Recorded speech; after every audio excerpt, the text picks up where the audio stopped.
Well, time for Media Watch, and James Creedon is with us in the studio. It's good to see you, James. Hi, Laura. We're going to start with Emmanuel Macron's visits to Morocco. He arrived around an hour ago in Rabat. Yes. Welcomed by King Mohammed VI. It is a quick visit, though, isn't it?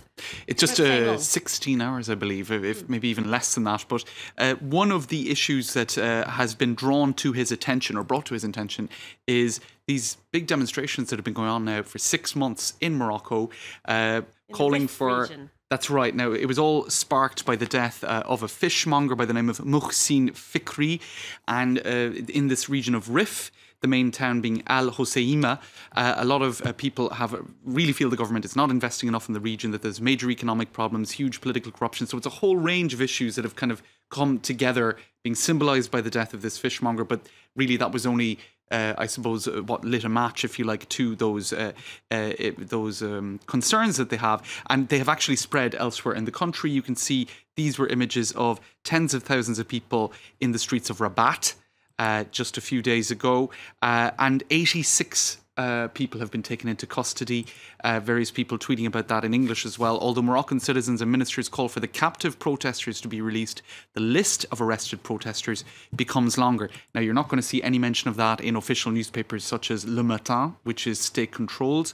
But there has been an open letter in Le Monde calling on Emmanuel Macron to say something about this, to do something about this while he's there. Is he expected to say something? He's actually giving a press conference shortly, which we will be listening into, so we'll have to listen. We'll have to wait and see, but for now there's been no indication about whether or not he's going to say something. But just a few other items on this. L'exemple Macron, the Macron example. This is a news website in Morocco, and they're saying actually the renewal that Emmanuel Macron's political movement represents is something that the Moroccan system could be inspired by. There's a lot of people who've been in politics for many, many years. There's a lot of corruption, a lot of cash transactions instead of credit cards or checks. In other words, there's a lot of corruption in political life in Morocco, according to this. And this article also mentions François Bayrou, the French Justice Minister's new law on moralising French public life, saying that this could be something that Morocco would really be inspired by. And this is the Huffington Post Maghreb edition saying this is the final warning for the Moroccan establishment, for the Moroccan political establishment.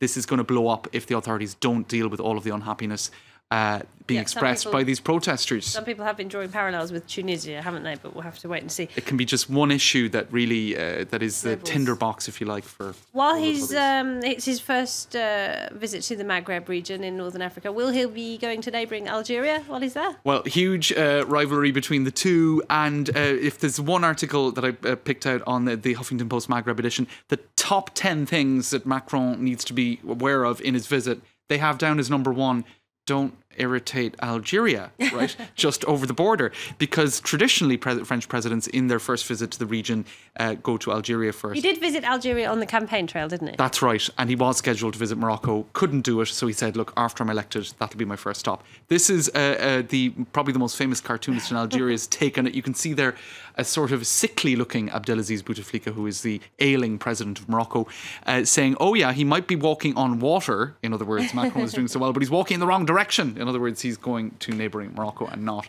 coming over here. Now, just before I finish, there's one other issue that could be discussed while Emmanuel Macron is in Morocco. That's France 24 being prevented from filming those protests, for example. They were told on Monday, turn your cameras off, you're not allowed to film on the Moroccan territory. So clearly there's a concern in the Moroccan authorities. They don't necessarily want international news media such as France 24 talking about these protests. Interesting. We'll have to see if anything comes to that. Now, to something completely different. Yes.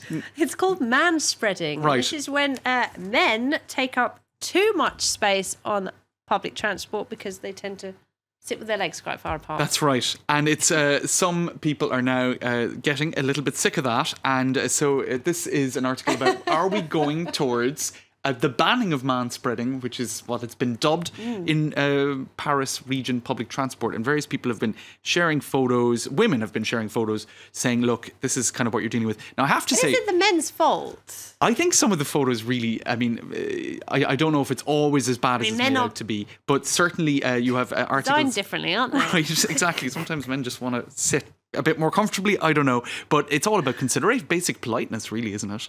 And you have lots of photos in Elle magazine showing all of the examples of this. Just very quickly to explain where all this came from. What about women with big handbags? Well, you see, they should also be stopped taking up too much space. But this was recently an issue in Madrid, where the Madrid public transport put signs up, banned it.